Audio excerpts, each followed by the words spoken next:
شرور أنفسنا ومن سيئات أعمالنا من يهده الله فلا مضل له ومن يضلله فلا هادي له ونشهد أن لا إله إلا الله وحده لا شريك له ونشهد أن محمدا عبده ورسوله أرسله بالهدى ودين الحق ليظهره على الدين كله ولو كره المشركون اللهم صل على محمد وعلى آل محمد كما صليت على إبراهيم وعلى آل إبراهيم وبارك على محمد وعلى آل محمد كما باركت على إبراهيم وعلى آل إبراهيم إنك حميد مجيد أما بعد فإن خير الكلام كلام الله وخير السنن سنن محمد صلى الله عليه وسلم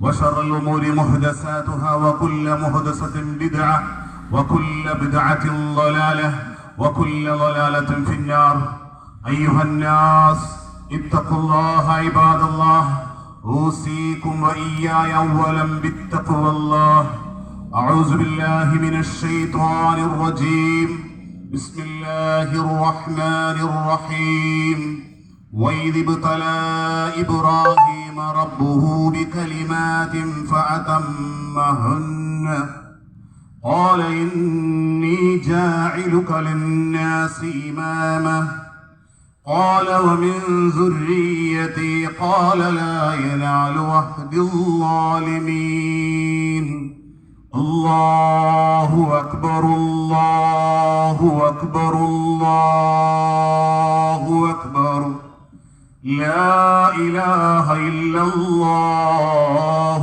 والله أكبر الله أكبر ولله الحمد. ഈ ലോകത്തിന്റെ രക്ഷിതാവായ പടച്ചവനായ ആ റബ്ബിന്റെ മഹത്തായ അതിമഹത്തായ അനുഗ്രഹം കൊണ്ട്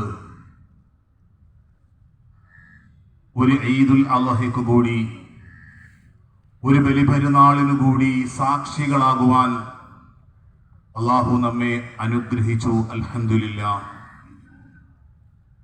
നമ്മളൊക്കെയും ഈദുൽ അദ്ഹയുടെ നമസ്കാരം കഴിഞ്ഞ് നമ്മുടെ ഹൃദയത്തിന്റെ ഉള്ളിൽ ആനന്ദവും ആഹ്ലാദവും സന്തോഷവുമാണ്. സഹോദരങ്ങളെ, നമ്മൾ ഇവിടെ മനസ്സിലാക്കേണ്ടത് ബലിപെരുന്നാളിന്റെ സമയത്തും ഹജ്ജിലും ഉളുഹിയ കർമ്മത്തിലുമൊക്കെ ലക്ഷക്കണക്കിന് പ്രവാചകന്മാരുണ്ടായിട്ടും ഒരു പ്രവാചകന്റെ പേര് നാം പ്രത്യേകം സ്മരിക്കുന്നു. എന്തുകൊണ്ടാണ് സഹോദരങ്ങളെ അത്? അല്ലാഹുവിന്റെ റസൂൽ സല്ലല്ലാഹു അലൈഹി വസല്ലമ തങ്ങളോട് പോലും പ്രവാചകനോട് പോലും അല്ലാഹുവിന്റെ കൽപ്പനയാണ് ഫത്തബിഉ മില്ലത ഇബ്രാഹീമ ഹനീഫ. ഋജുമനസ്കനായ ഇബ്രാഹിം നബി അലൈഹിസ്സലാമിന്റെ മാതൃകാ ജീവിതം അങ്ങ് പിൻപറ്റുക പ്രവാചകരെ.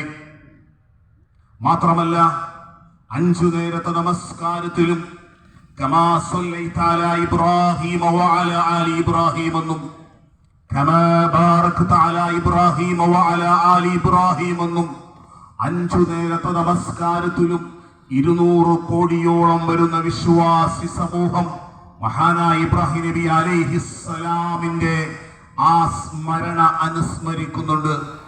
എന്താണ് കാരണം സഹോദരങ്ങളെ? അതിനു മറുപടി അല്ലാഹുവിന്റെ വിശുദ്ധ ഖുർആൻ സൂറത്തുൽ ബഖറയുടെ 124-ാമത്തെ വചനത്തിലൂടെ അല്ലാഹു നമ്മെ ഓർമ്മപ്പെടുത്തുന്നുണ്ട്. ഇബ്രാഹീമ റബ്ബുഹു ബികലിമാത്തിൻ.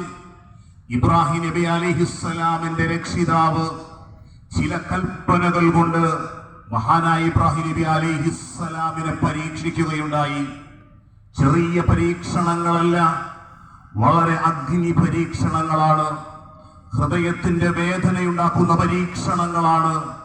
അവിടെയെല്ലാം ഇബ്രാഹിം നബി അലൈഹിസ്സലാമിനെ കുറിച്ച് വിശുദ്ധ ഖുർആൻ പറഞ്ഞത് ഫഅതമ്മഹുന്ന. ആ പരീക്ഷണങ്ങളിലെല്ലാം സമ്പൂർണമായി ആ പ്രവാചകൻ വിജയിക്കുകയുണ്ടായി. അങ്ങനെ വിജയിച്ചപ്പോ പടച്ച റബ്ബ് കൊടുത്തൊരു സമ്മാനമാണ് ഖാല ഇന്നി ജാഇലുക ലിന്നാസി ഇമാമ. ഖിയാമത്ത് നാൾ വരെ വരുന്ന ഭൂലോകത്തെ മുഴുവൻ മനുഷ്യർക്കും, എന്തിനേറെ ജൂത ക്രൈസ്തവര് പോലും അബ്രഹാം പ്രവാചകൻ എന്ന് പറയുന്ന ആ പ്രവാചകന്റെ ഏകദൈവ വിശ്വാസത്തിന്റെ അകക്കാമ്പ് ഉൾക്കൊള്ളുന്നവരാണ് മുസ്ലിം സമൂഹം, വിശ്വാസി സമൂഹം. ആ പ്രവാചകൻ ഇബ്രാഹിം നബി അലൈഹിസ്സലാമിന് അള്ളാഹു നൽകിയ പരീക്ഷണങ്ങൾ ചെറുതല്ല സഹോദരങ്ങളെ. നമ്മളൊന്ന് ചിന്തിച്ചു നോക്കുക. ഇബ്രാഹിം നബി അലൈഹിസ്സലാമിന്റെ ഉപ്പയെ കുറിച്ച്, ഇബ്രാഹിം നബി അലൈഹിസ്സലാമിന്റെ ഭാര്യ ഹാജറയും ഇസ്മായിൽ അലൈഹിസ്സലാം എന്ന കുഞ്ഞുമോനെ കുറിച്ചും, അതുപോലെ തന്നെ ഒരു കുടുംബം ഒന്നടങ്കം നാട്ടുകാരും മാതാപിതാക്കളും എല്ലാവരും ഒറ്റപ്പെടുത്തി അഗ്നി ജ്വാലയിലേക്ക് ഇബ്രാഹിം നബി അലൈഹിസ്സലാമിനെ വലിച്ചെറിയുമ്പോഴും ആ പ്രവാചകന്റെ ഒരേ ഒരു പ്രഖ്യാപനം, അല്ലാഹു അക്ബർ, അല്ലാഹു അക്ബർ, അല്ലാഹു അക്ബർ, അല്ലാഹു ആണ് എനിക്ക് വലുത്. സഹോദരങ്ങളെ, ഇവിടെ നാം മനസ്സിലാക്കേണ്ടത്, ഇവിടെ നാം പ്രത്യേകമായി ഇബ്രാഹിം നബി അലൈഹിസ്സലാമിന്റെ മാതൃക നാം പിൻപറ്റേണ്ടത് ദീനിന്റെ വിഷയം ഒരു ഭാഗത്തും, അതുപോലെ നമ്മുടെ വ്യക്തിപരമായ, നമ്മുടെ കുടുംബപരമായ അല്ലെങ്കിൽ സാമൂഹ്യപരമായ കാര്യങ്ങൾ ഒരു ഭാഗത്തും വരുമ്പോ നാം തിരഞ്ഞെടുക്കുന്നത് എന്തിനെയായിരിക്കും സഹോദരങ്ങളെ? പലപ്പോഴും മനുഷ്യൻ പതറിപ്പോകുന്ന, വല്ലാതെ ഭയബഹുലമായി പോകുന്ന ജീവിതത്തിന്റെ ചില സന്ദർഭങ്ങളുണ്ട്. ആ